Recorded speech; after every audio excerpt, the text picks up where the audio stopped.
எப்பொழுதும் கற்பதற்கு வெட்கத்தை தடையாக கொள்ளாதீர்கள். புத்தகம் உங்களுக்கு சொல்லித்தரும். என்னை வழிபடுத்துகிறது புத்தகங்கள். கம்ப ராமாயணம் என்னை வழிபடுத்துகிறது. குர்ஆன் என்னை வழிபடுத்துகிறது. பைபிள் என்னை வழிபடுத்துகிறது. ஏனென்றால் ஒன்றை எப்படி புரிந்து கொள்ள வேண்டும் என்கின்ற லேட்ரல் திங்கிங்க எனக்கு புக்கு தருது. உதாரணத்துக்கு சொல்லவா, நான் ஒரு விஷயத்தை சொல்லிட்டு போயிடுறேன். பல பேருக்கு நமக்கு முன்னாலே நடக்கிற கொடுமையை புரியுறது இல்லைங்க. புரிஞ்சிருச்சுன்னா அதுல சிக்க மாட்டோம். நாம ஏன் நமக்கு அது ஏன் புரியல? பயிற்சி இல்லை. பயிற்சி இருந்தா புரிஞ்சிரும். எப்படி பயிற்சி பெறுவது? நான் சொல்ற வெளியிலேயே போகாதீங்க. சும்மா ஒரு புத்தகத்தை எடுத்து படிங்க. உங்களுடைய அலைன்மெண்ட் இருக்குல்ல, மைண்ட் அலைன்மெண்ட், அது கரெக்டா செட் ஆகும். உதாரணத்துக்கு சொல்லவா, 1+1 எவ்வளவு? சும்மா சொல்லலாம், என் கிளாஸ் தானே. 1+1 2ன்னு சொன்ன உடனே செகண்ட் ஸ்டாண்டர்ட் ப்ரமோட்டட். சரியா? 1+1 2. 1 into 1 1. முதல்ல 1+1 2. இப்போ ஒன்று குறையுது. 1 into 1 1. புரிஞ்சிருச்சா மல்டிப்ளிகேஷன் என்னன்னு? Third standard. 1 divided by 1 equal to 0. யாரெல்லாம் சொன்னாங்களோ ஃபோர்த் ஸ்டாண்டர்ட் ப்ரமோஷன். இல்லாதவங்க தேர்ட் ஸ்டாண்டர்ட்லயே இருக்கணும். இப்போ 1 2 3 4 படிச்சுக்கிட்டே போறது இல்ல அறிவு. 2 1 0 என்று படிப்பதும் அறிவுதான் என்று சொல்லித்தரக்கூடிய ஆற்றல் நமக்கு வர வேண்டும் என்றால் நாம் புத்தகங்களை வாசித்து பக்கவாட்டு சிந்தனையை புரிந்து கொள்ள வேண்டும். பல நேரங்களில் நமக்கு சில விஷயங்கள் புரியறதில்லை. எனக்கு உறவு புரிய தொடங்கி 28 வருஷத்துக்கு அப்புறமா தான் நான் பிறந்து எனக்கு உறவுகளினுடைய மேல் கீழே அசைறது ஆடுறதெல்லாம் புரிஞ்சது. 28 வருஷம் ஆயிடுச்சு. சிலதுக்கு 60 ஆனாலும் புரியல. இது ஏன் இப்படி இருக்குது புரியல. எனக்கு 28 வயசுல புரிஞ்சுது. இங்க பாருங்க எப்படி புரிந்தது. வாசிக்கிறேன், ஒன்றை இன்னொன்றின் மீது அப்ளை செய்கிறேன். என் வாசிப்பு பலன் எனக்கு அப்ளிகேஷனை கொடுக்குது. அப்ளிகேஷன் மனநிலையில் அந்த மனிதரை நான் விசாரிக்கிறேன். நான் எல்லா டீச்சர்ஸையும் சொல்றது, எல்லா போலீஸ் ஆபீசர்ஸ்க்கும் சொல்றது, எல்லா வக்கீல்களுக்கும் சொல்றது, எல்லா அதிகாரத்திலே இருக்கக்கூடியவர்களுக்கும் சொல்றது, NLP படிங்க, neuro linguistical program. Neuro linguistical program. நரம்புகள் இருக்குல்ல, அதனுடைய அசைவுகளில் ஒரு மொழி உண்டு. நரம்புகளின் அசைவுகளில் உங்கள் முன்னால் இருக்கின்றவர்களுடைய நரம்புகள் எப்படி அசையுதுன்னு வச்சுக்கிட்டு அவன் என்ன நினைக்கிறான்னு உங்களால சொல்லிட முடியும். இதுக்கு ஒரு படிப்பு இருக்குங்க. எனக்கு தெரிஞ்சு நிறைய பேர் இதை படிச்சிடணும். ஒரு தவளை இருந்துச்சான், பஞ்சதந்திர கதை. ஒரு தவளை இருந்துச்சு. அந்த தவளை ஜாலியா ஆத்த கடக்கிறதுக்கு போகுது. நான் சொல்றது தவளைனா தவளை இல்லை, நாம தான் அப்ளிகேஷன். அது பார்த்து அந்த பக்கம் ஒரு தேள் வந்துச்சு. நான் சொன்னது தேள்னா தேள் கிடையாது. நம்மளை பெத்தது, நாம பெத்தது, நம்ம கூட பிறந்தது, நமக்கு பிறந்தது, அதுங்களுக்கு கல்யாணம் ஆணுச்சுன்னா அவங்க வந்து சேர்ந்தது, இல்லை எது வேணாலும் இருக்கலாம். வேலைக்கு போகிறது இடத்துல வந்து சேர்றது, சும்மா தெருவில் நிற்கும் போதே வந்து வாய்க்கிறது, இது எல்லாம் அந்த வகையில் சேரும். பஞ்சதந்திர கதை சொல்லி தருதுங்க. இப்படி சொல்லிது பாருங்க. நான் இன்னைக்கு இதை சொல்லிட்டு போயிடுறேன். வீட்டில் போய் முடிஞ்சா யோசிச்சு பாருங்க. தேள் வந்து சொல்லுது தவளை கிட்ட, தவளை எனக்கு அந்த பக்கம் போகணும், நீ ஹெல்ப் பண்ணு. தவளை சூப்பர் அறிவு இருக்குல்ல நமக்கெல்லாம். நான் மாட்டேன்ப்பா, நோனோ. தேள் கேட்டுச்சு, ஒய்? ஏன்? நீ கொட்டுவ, நான் செத்துருவேன். லூசா நீ? நான் உன்னை கொண்டு போய் விட சொல்கிறேன். நான் உன்னை கொட்டுனேன்னா எனக்கு நீச்சல் தெரியாது, நானும் தானே சாவேன். கூட்டிகிட்டு போ. தவளை கன்வின்ஸ் ஆயிடுச்சுங்க. நம்மள மாதிரி இவ்வளோ சீக்கிரம் கன்வின்ஸ் ஆகிறோம் நாம. அப்பா, என் பிள்ளை இருக்கு, 800 கோடி மக்களும் ஒரு பக்கம் தான், அவன் ஒருத்தன் போதும். தப்பு பண்ணிட்டு ஏதாவது வேணும்னா வந்து நிற்பான் பாருங்க. ஆஸ்பத்திரியிலேருந்து டவலில் சுற்றி எடுத்துகிட்டு வரும்போது அந்த மூஞ்சி இருந்துச்சு பாருங்க, அந்த மூஞ்சியில் நிற்பான். ஒன்றும் சொல்ல முடியாது. தேள் எப்படியோ கன்வின்ஸ் பண்ணிருச்சு. தவளை முதுகில் ஏறிக்கோ, கொட்ட மாட்டல்ல. நான் தான் சொன்னேனே கொட்ட மாட்டேன், லாஜிக்கும் சொல்லிட்டு அப்புறம் இது கொட்ட போகிறேன். ஏறு 6 தழும்புது போகுது. ரொம்ப தழும்பு வரும் பொழுது பயப்படுது தேள். தவளை சொல்லுது, பயப்படாத, எனக்கு தெரியும், நீச்சல் தெரியும், நான் கூட்டிகிட்டு போய் விட்டுறேன். கேட்டுக்கிட்டே இருந்துச்சு தேள். கொஞ்சம் தூரம் தாங்க இருக்கும் கரை, ஓங்கி தலையிலேயே கொட்டிருச்சிங்க. இப்போ தேளும் முழுகுது, தவளையும் முழுகுது. கீழே முழுகும் பொழுது தவளை கேட்குது, நாம் எல்லாருமே கேட்குற மாதிரி, உனக்கு நல்லது தானே பண்ண, உன் கூட ஃப்ரெண்ட்ஷிப்பாக தானே இருந்தேன், இப்படி நடு மண்டையில் போட்ட, இப்போ நான் சாவுறேன், நீயும் தானே சாவுற, அறிவில் உனக்கு, எதுக்கு இப்படி பண்ண அப்படின்னு தவளை கேட்குது. தேள் தந்த பதில் தான் சூப்பர். நீங்கள் இன்னைக்கு வீட்டுக்கு எடுத்துகிட்டு போங்க இந்த மெட்டீரியலை.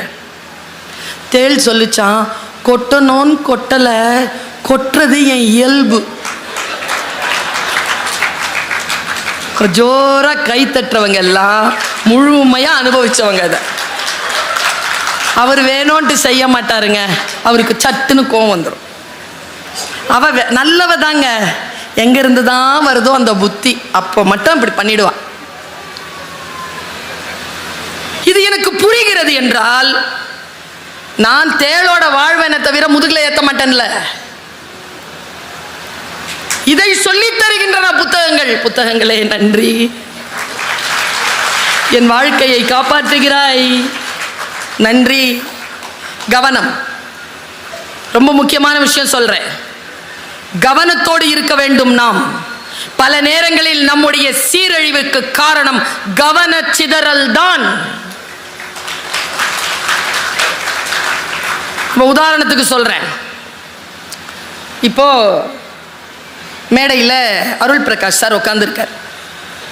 அங்கிருந்து நம்ம பிஆர்ஓ தளபதி வராருன்னு வச்சுக்கோங்க. வந்தவர் காதில் ஏதோ சொல்கிறார். நான் இங்கே வைத்தால கத்திக்கிட்டு இருப்பேன்னா என் பேச்சை கேட்காம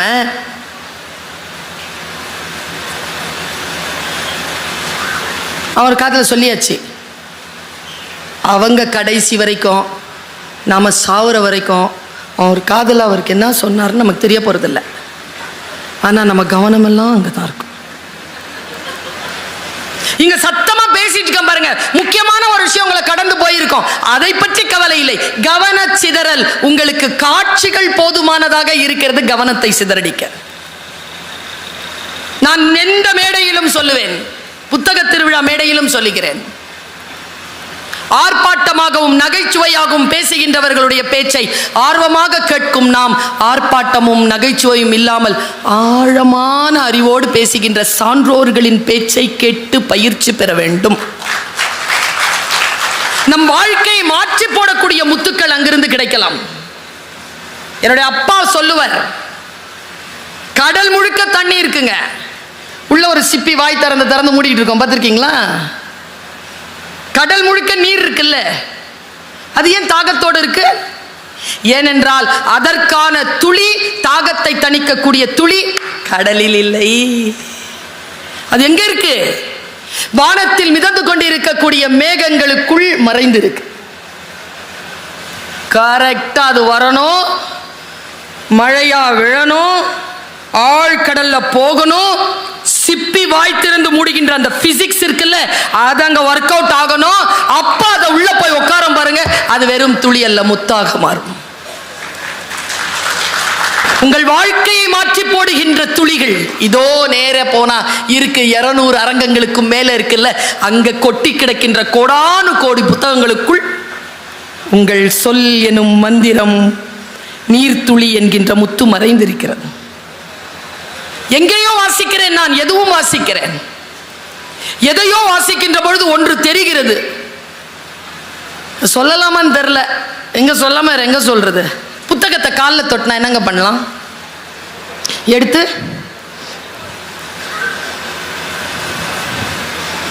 அரபியில் ஏதோ எழுதி போட்டிருக்கு, சமஸ்கிருதத்தில் ஏதோ எழுதி போட்டிருக்கு, காலை மிதிச்சிட்டிங்க, என்ன பண்ணுவீங்க? எடுத்து அதில் யாரோ ஒரு வில்லகம் பிடிச்சவன் கெட்ட வார்த்தை எழுதி வச்சிருக்கான்.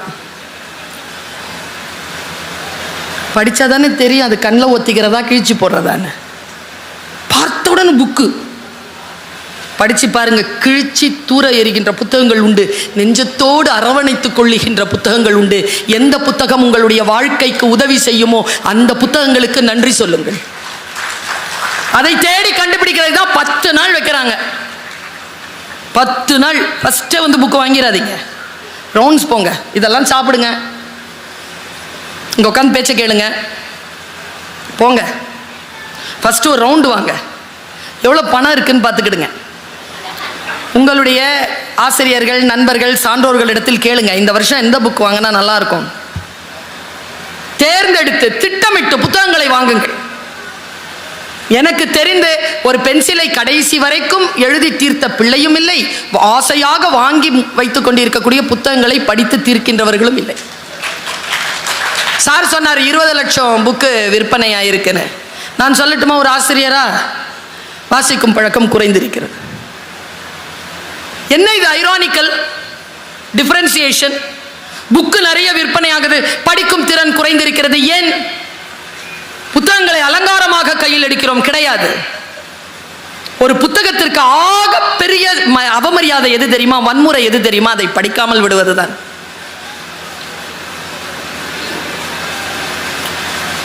எட்நூறு பக்கம் இருக்கோங்க, 749வது பக்கத்தில் நமக்குன்னு ஒரு வரி எழுதியிருப்பாங்க. அவன் அதுக்கு தாங்க அவ்வளோ பேஜஸையும் நம்ம கடக்கணும். டக்குன்னு அந்த சொல் அப்படி வந்துடாது.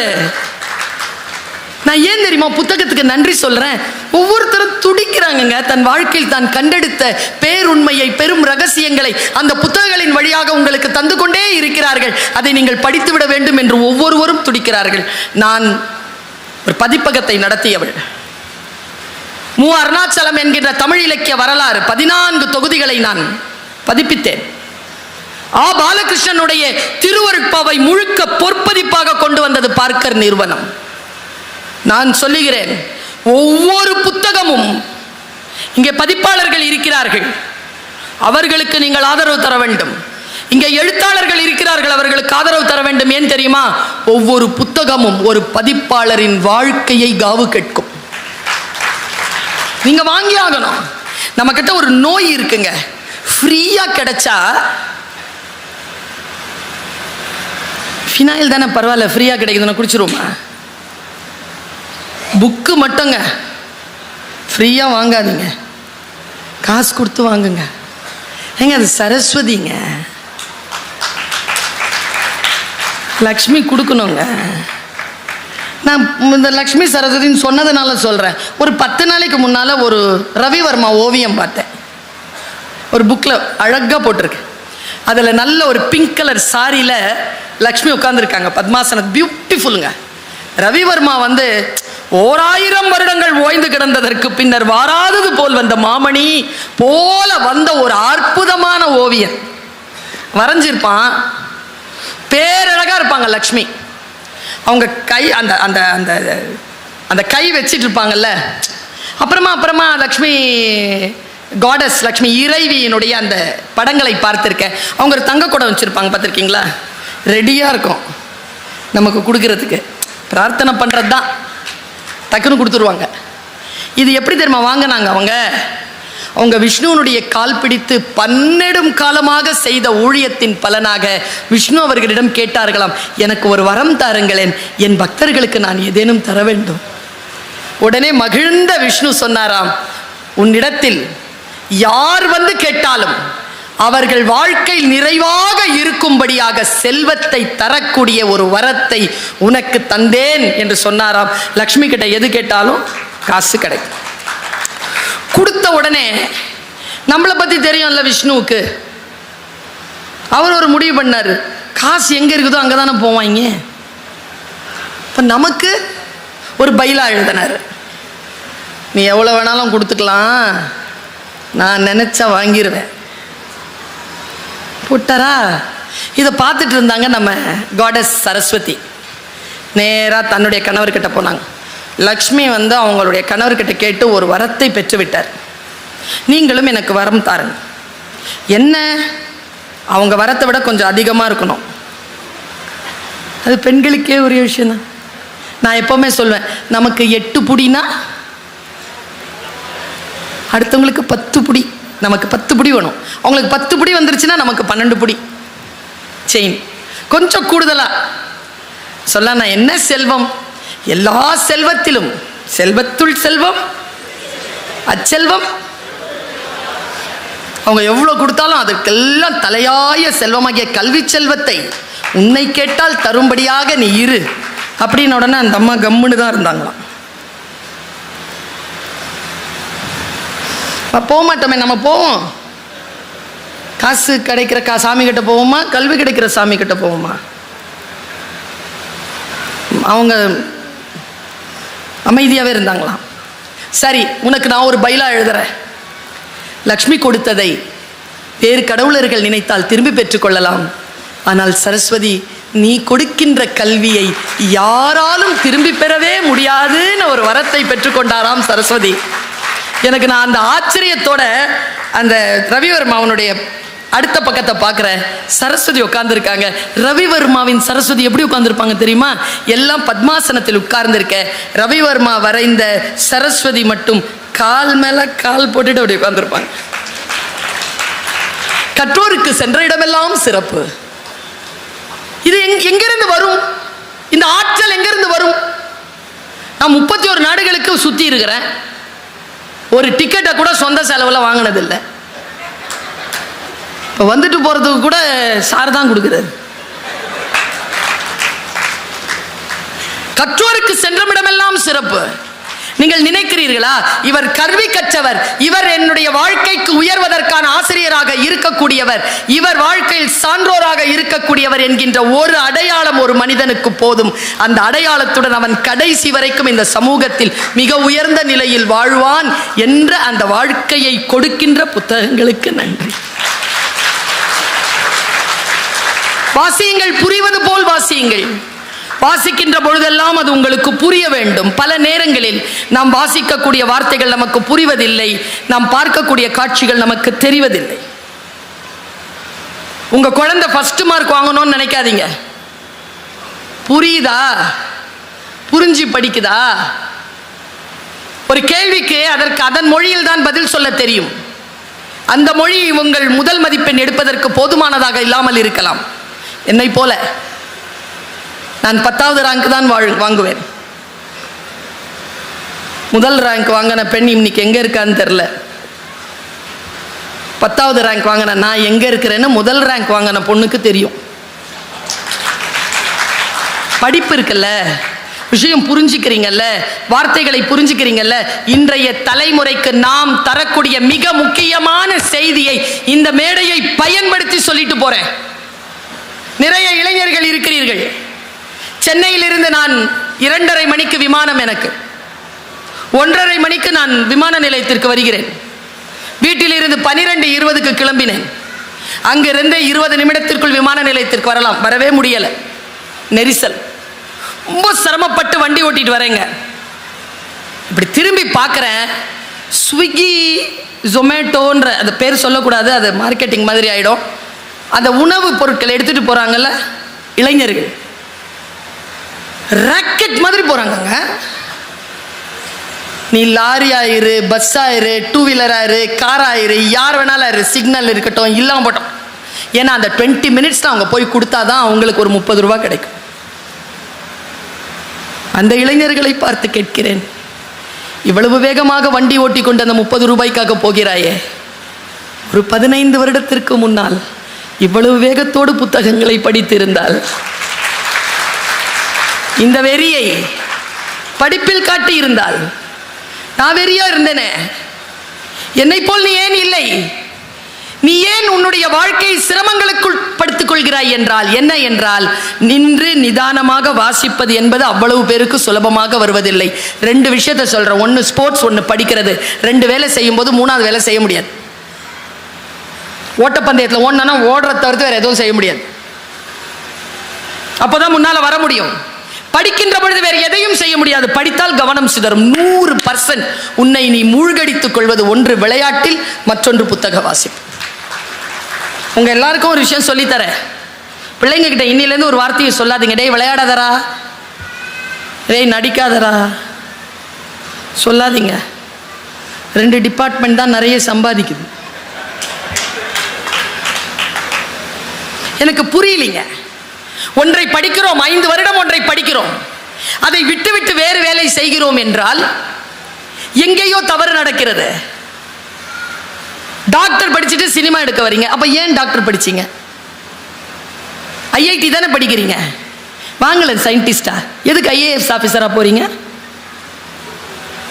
இன்ஜினியரிங் தானே படிச்சீங்க, போய் இன்ஜினியரிங் வேலை பாருங்க. ஏன் டீச்சரா வரீங்க? இங்கிலீஷ் டீச்சரா வராரு, எம்இ மெக்கானிக்கல்.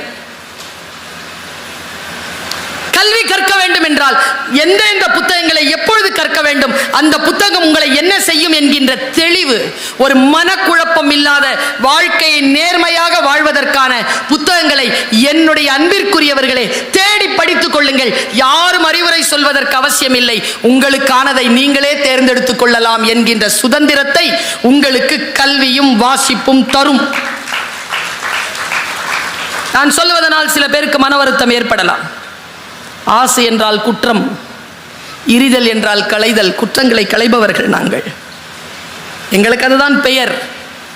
கு என்றால் இருள், ரு என்றால் விளக்குதல். இருளை விளக்குபவர்கள் குருமார்கள், தன்னை விட சிறப்பானவர்களை உருவாக்குபவர்கள் ஆச்சாரியர்கள். எப்படி இந்த உலகம் ஒன்றும் இல்லைங்க. மாவட்ட ஆட்சியர்கள் எல்லாம் வந்து உட்கார்கின்றார்.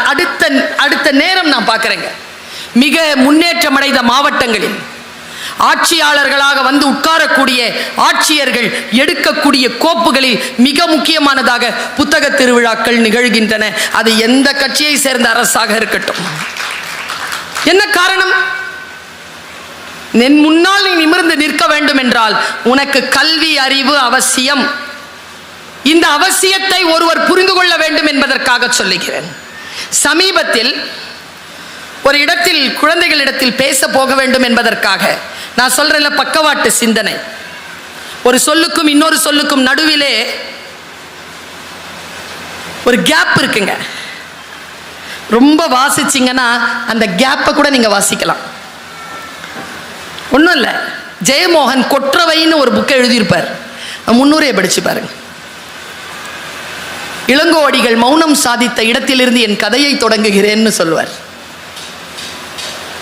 சில மௌனங்கள், சில எழுத்தாளர்களின் மௌனங்கள் வேறு ஒரு தலைமுறையில் ஒரு எழுத்தாளனுக்கு எழுதுபொருளாகிறது என்றால் நினைத்து பாருங்கள். புத்தகங்களில் இடையில் இருக்கக்கூடிய மௌனங்கள் கூட இளையராஜாவின் இசையை போல. சில இடத்துல இசையே இருக்காது, சைலண்டா இருக்கும். அதை விட அந்த சிச்சுவேஷனை வேற யாராலையும் சொல்லிட முடியாது. எனக்கு ரொம்ப பிடித்தமான நிறைய நடிகர்கள் இருக்கிறார்கள். ஹிந்தியில் நான் நிறைய பார்ப்பேன், ஏன்னா சின்ன வயசுலேருந்து உருது தெரியுங்கிறதுனால. இந்த நவாசுதீன் சித்திகி, இம்ரான் கான், மனோஜ் வாஜ்பாய், இவங்களுடைய இதெல்லாம் பார்ப்பேன். பார்த்து கொண்டே இருக்கின்ற பொழுது திடீர்னு ஒரு படம் வந்தது. இந்த பக்கவாட்டு சிந்தனைங்கிறோம்ல, அனலிட்டிக்கல் அண்ட் கிரிட்டிக்கல் திங்கிங் இருக்குல்ல,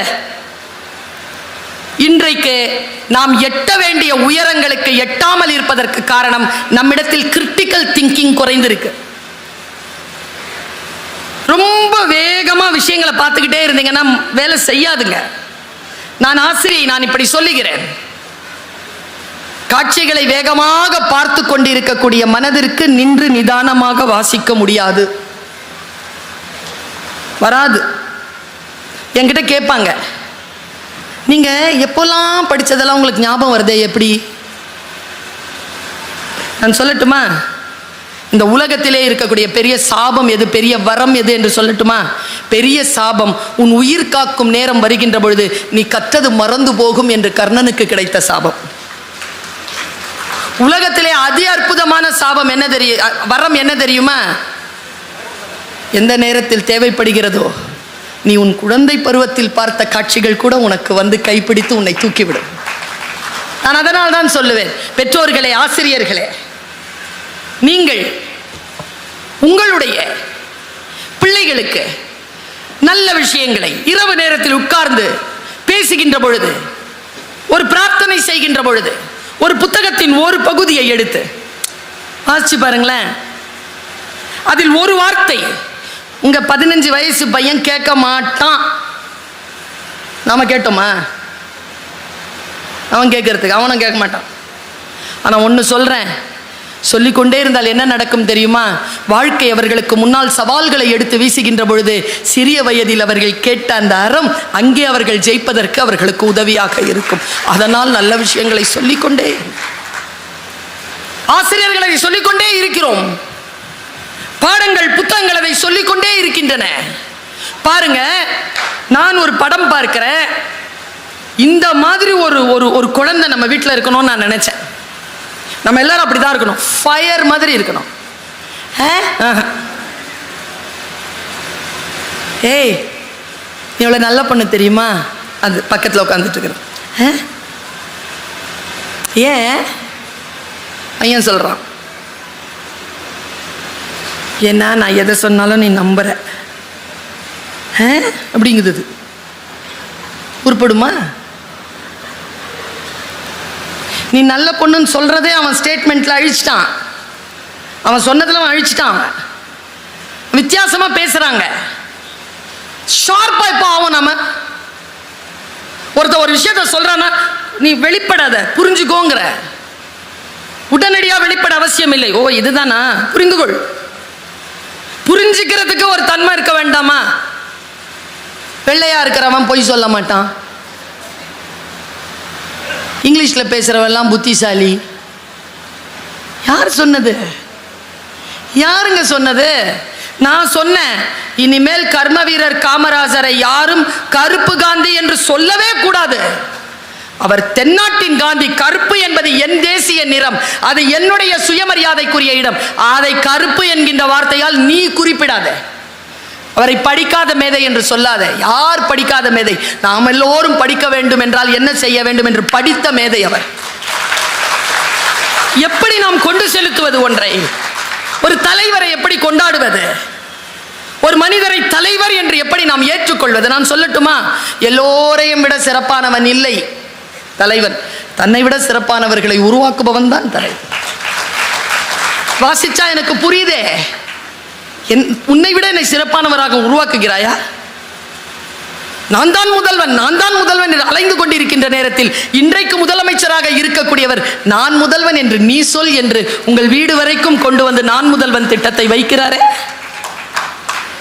ஒன்றை புரிந்து கொள்ள வேண்டாமா என்கிறேன் நான். பாருங்க, பிசினஸ்னு ஒரு படம். நம்ம எல்லாருக்குமே ஆசை இருக்குங்க. ஆனா உண்மையா சொல்றேன், சில விஷயங்கள் தெரியாத காரணத்தினால் தான் தோற்கிறோம். உன் காரணங்களால் நீ தோற்கடிக்கப்படுகின்ற பொழுது அந்த காரணங்களின் மீது மட்டும் உனக்கு சந்தேகம் வராதது ஏன்? ரூமி. காம்ப்ளிகேட்டடா இருக்கும் சொல்றதுக்கு, புரிஞ்சுக்கோங்க. உன் காரணங்களால் நீ தோற்கடிக்கப்படும் பொழுது அந்த காரணங்களின் மீது மட்டும் உனக்கு சந்தேகம் வராதது ஏன்? ரூமி. பாருங்க, எனக்கு என் காரணங்களால் தான் நான் தோற்கடிக்கப்படுகிறேன். மாவட்ட ஆட்சியர் இருக்கிறாருங்க, வேறு மாவட்டத்தில் ஒரு பையனுக்கு ஒரு வாய்ப்பு கிடைக்குதுங்க. அவங்க டீச்சர் சொல்றாங்க, இவனுக்கு ஒரு நிமிஷம், ஏய் உனக்கு ஏதோ வேணும்னு சொன்னல, மாவட்ட ஆட்சியர் இருக்கிறார் போ. மாவட்ட ஆட்சியர்கிட்ட போனாங்க. அவன் நிற்கிறாங்க, அவனுக்கு ஐ கான்டாக்ட் வரவே இல்லைங்க. அவன் தோற்கிற இடத்தை நான் பார்த்து கொண்டே இருந்தேன். ஏய் தம்பி, பேசிடுறா, கேட்டுடுறா, உடனே சாங்ஷன் கிடைக்கும்டா. சூப்பர் மனநிலையில் இருக்கிறாருடா மாவட்ட ஆட்சியர். ஆயிரக்கணக்கில் மக்கள் மாணவர்கள் வெற்றி பெறுகின்ற நிகழ்ச்சியில் நின்று கொண்டிருக்கிறார். சொல்லுனா அவனுக்கு ஐ கான்டாக்டே வரல. அப்படியே நின்றுட்டு ஏதோ சொல்ல வந்தான் பாருங்க, அவன் ஃபோன் அடிச்சிருச்சு, மொபைல். அதில் என்ன பாட்டு தெரியுமா? நான் நடிச்சா தாங்க மாட்டேன், 4 நாள் தூங்க மாட்டேன், நான் நடிச்சா தாங்க மாட்டேன், 4 நாள். இதே வார்த்தை. அது அடுத்த வரி இருக்குது. அதுக்கு அவன் மிக்ஸ் பண்ணி போட்டிருக்காங்க. காப்பாற்றணும் கர்த்தரு, காப்பாற்றணும் கர்த்தருன்னு கத்துது. அவன் அதை எடுத்து யார் பேசுறான்னு பார்க்குறாங்க. அந்த டைமில் மாவட்ட ஆட்சியர் போயிட்டார். நீ உன் வாய்ப்பை தவற விட்டாயா? எப்படி போகிறது வாய்ப்பு? நீ ஜெயிக்க வேண்டும் என்றால் சொல்லிக் கொடுங்கள். நான் வாசிக்கின்ற புத்தகங்கள் எனக்கு சொல்லி தருகிறது. நீ முதல் நேரத்தில் ஏற்படுத்துகின்ற அந்த பாதிப்பை நீ இரண்டாவது முறை யாரிடத்திலும் எதிர்பார்க்கவே முடியாது. First impression, the best impression. You never get the chance to make or to repair or to replace it. The first impression. அது சொல்லி தரணுமா? அப்படி என்றால் தவம் இருக்க வேண்டுமே. அதற்காக தானே சொல்லுகிறேன், வாசி. ஒரு கதை புத்தகம் இருந்தாலும் வாசி. எந்த கவனச்சிதறலும் இல்லாம காலையில தூங்கி எந்திரிச்ச உடனே முதல்ல நன்றி சொல். உயிரோடு இருக்கிற உடனே மொபைலை தேடும். உயிரோடு இருக்கிறோமா இல்லையான்றதை கூட மொபைல் பார்த்து தான் தெரிஞ்சுக்கணும். இந்த பிசினஸ்ங்கிற படத்துல நான் பார்த்த ஒரு காட்சி உங்களிடத்தில் கடத்தி விட்டு போகிறேன். Alert, stay alert. இந்த ஸ்டே அலர்ட்டாக இருக்க வேண்டும் என்றால் என்ன செய்ய வேண்டும் பாருங்க. பாம்பேக்கு வரான் ஒருத்தன். அவனுக்கு ஸ்டாக் எக்ஸ்சேஞ்சில் உள்ள நுழையணும். அவனுக்கு அந்த புத்தி. அவனுக்கு மாத வருமானம் அவன் கணக்கு போட்டிருக்கிறது 3 கோடி. ஆனால் அவன் ஏழை. உள்ள போயிட்டானா அவனுக்கு கிடைச்சிரும். அங்கே ஒரு பாஸ் இருக்கார். நீங்கள் பாருங்க, பிஸ்னஸ்ங்கிற படத்தை பாருங்க. உள்ள போறான், உள்ள அனுப்பவே மாட்டேங்கிறாங்க அவனை. அவன் ஆடை எப்படி இருக்கு, 3 நாள் கலைந்து இருக்கிறான். என்ன பண்ணுறதுன்னு தெரியல. நேராக ஒரு நாள் ஏமாற்றிட்டு ஷர்ட்லாம் டக் பண்ணிக்கிட்டு கரெக்டாக ஃபார்மலில் வந்த மாதிரி சட்டுன்னு அந்த ஆஃபீஸ்க்குள்ளே நுழைஞ்சிடறான். இந்த பாஸ் ஒருத்தர் அவர் வர்றதை பார்க்குறான். அவர் பாஸ் வந்து இதில் ஏறுறார், லிஃப்ட்டில். என்ன தெரிஞ்சு தடுக்கிறதுக்குள்ளே அவனும் ஏறிட்டான் உள்ள. இப்போ பாஸ், அவன், செக்ரட்டரி 3 பேர் தான் இருக்காங்க. அந்த 30 செகண்டை பயன்படுத்துகிறாங்க. நாளைக்கு உங்களை சந்திப்பதற்கு எனக்கு 3 நிமிடங்கள் நேரம் கொடுங்கள். நான் எவ்வளவு பெருமதியானவன் என்பதனை உங்களுக்கு நான் சொல்லிவிடுகிறேன். அன்னைக்கு தெரியல பாஸ்க்கு என்ன மூடு இருந்ததோ. Take his number, tomorrow 10 o'clock is your interview சொல்லிட்டு வந்துடுறாருங்க. நான் படுத்தபடி தாங்க அந்த படத்தை பார்த்துருந்தேன் ஐபேடில். இதை பார்த்த உடனே எழுந்திரிச்சு உட்காந்துட்டேங்க. கிடச்சிருச்சு அவனுக்கு. பார்த்தா அடுத்த நாள் காலையில் 10 மணி ரவுண்ட் டேபிள். கரெக்டாக 9:59க்கு மாஸ்டர் வந்து உட்கார்றாரு. இவன் 9:50க்கே போயிட்டான். காத்திருக்கிறான். உள்ள கூப்பிட்றாங்க, போகிறான், உட்கார்றான். 1 minute, tell us about yourself. 1 நிமிஷம் பேசுகிறான். Okay, you have 2 minutes. Tea அப்படின்றாங்க. டீ கொண்டாந்து வைக்கிறாங்க அவன் முன்னால். கிளாக் ஓடிக்கிட்டு இருக்கு. 5 செகண்ட் போயிடுச்சு. அந்த டீயில் துப்புங்கிறார். 2 செகண்ட் போயிடுச்சு. You have 1 minute 40 seconds. துப்பு. அப்படி துப்புறான். You have 1 minute 35 seconds. 10 ரூபாய்க்கு இந்த ரவுண்ட் டேபிளில் இருக்கிறவங்களுக்கு இந்த டீயை வித்துரு. ஒவ்வொருத்தரும் எப்படி தெரியுமா இருக்கிறான்? ஒருத்தன் சிங்கம் மாதிரி இருக்கிறான், ஒருத்தன் புலி மாதிரி இருக்கிறான், ஒருத்தன் ஃபுல்லாக எருது மாதிரியே இருக்கிறான், ஒருத்தன் யானை மாதிரி இருக்கிறான். இத்தனை பேருக்கு நடுவில் தான் துப்புனதை எல்லாம் பார்த்துட்டானுங்க. 10 ரூபாய்க்கு விற்கணும். யோசிச்சுட்டே இருக்கிறான். 40 செகண்ட் போயிடுச்சு. தடுமாறுறான். பார்க்குறான் ஒவ்வொருத்தரையும். கிளாக் போய்கிட்டே இருக்கு. கடைசியாக 5 செகண்ட்ஸுங்க. என்ன தெரியும் பண்ணா, பேக்கெட்டில் இருந்து 10 ரூபாய் எடுத்து போட்டு நான் இதை விற்றுக்கிட்டேன்ட்டு குடிச்சிட்டான். கம்பெனிக்கு 10 ரூபாண்டா, நான் குடிச்சிட்டேன். He was appointed அப்படின்னு அந்த பிஸ்னஸ் படம் சொல்லுது. இதை புரிஞ்சுக்கிறதுக்கே நின்று நிதானமா இந்த படத்தை பார்க்கறதுக்கே ஒரு புத்தி இருக்கணுமே நமக்கு. நான் குறையா சொல்லலை. கூலின்னு ஒரு படம் வந்திருக்குது, அதையும் தான் பார்க்கணும். ஆனால் அவருக்கு கூலி 200 கோடியாம். அதை யோசிச்சாதான் யோசிச்சுட்டு இருந்தேன் நான். எனக்கு என்ன பயம்? ஏங்க 3 வருஷத்தில் இங்கே இருப்பேன், அப்புறமா ஒரு 4-5 வருஷம் இருக்குது எனக்கு சர்வீஸு. அங்கே இல்லைன்னா நீங்கள்லாம் பார்த்துக்க மாட்டீங்க. டீச்சருங்க நான் 96 இயர்ஸில் செத்து போனேன்னு வச்சுக்கோங்களேன். என்ன சொல்ல தெரியுமா சமூகம்? டீச்சர் செத்து போச்சுன்னு தான் சொல்லும். சரியா? ஆசிரியர். அதனால் சொல்லுகிறேன், வாழ்க்கையை நேர்மையாக சந்திக்க வேண்டும் என்றால், வாழ்க்கையில் முன்னால் இருக்கின்றவர்களுடைய மன உணர்வுகளை புரிந்து கொண்டு சுயமரியாதையுடன் வாழ வேண்டும் என்று சொன்னால், நமக்கு முன்னால் இருக்கக்கூடிய புத்தகங்களை வாசித்துக் கொள்ளுங்கள். நான் கம்பராமாயணத்தை வாசிக்கிறேன். இதோ போன 2 மாதத்துக்கு முன்னால் தான் மெல்பர்ன் போயிட்டு வந்தேன். அக்டோபர் மாதம் சிட்னி போகிறேன். கம்பராமாயணம் பேசுவதற்கு மட்டும் படித்து கொண்டால், 17ஆம் தேதி கனடா போறேன், திருக்குறளை பேசுவதற்கு மட்டும் வாசித்தால் உங்களுக்கு உயர்வு உண்டு. எனக்கு உயர்வை அளித்த என் தாய், தந்தை, இறைவன் எல்லோருக்கும் நான் செலுத்துகின்ற அந்த நன்றியை, என்னை உயர்த்திய என் தந்தை முதலாக எங்களுக்கு உணவு வாங்க வைத்திருந்த பணத்தில் 50 ரூபாய் கொடுத்து அம்மாவிடம் சண்டை போட்டுக்கொண்டு எனக்கு அப்பா வாங்கி கொடுத்தாரே அந்த திருமந்திரம் என்கின்ற நூல், அந்த திருமந்திரத்தை எழுதிய திருமூலருக்கு நான் என் வணக்கத்தை சொல்கிறேன், என் நன்றியை சொல்கிறேன். கம்பருக்கு, பாரதிக்கு, பாரதிதாசனுக்கு, பட்டுக்கோட்டைக்கு நான் என் நன்றியை சொல்லுகிறேன். நவீன எழுத்தாளர்களுக்கெல்லாம் நான் என் நன்றியை சொல்லுகிறேன். என்னை செதுக்குகின்ற புத்தகங்களே, உனக்கு கோடானு கோடி நன்றிகள்.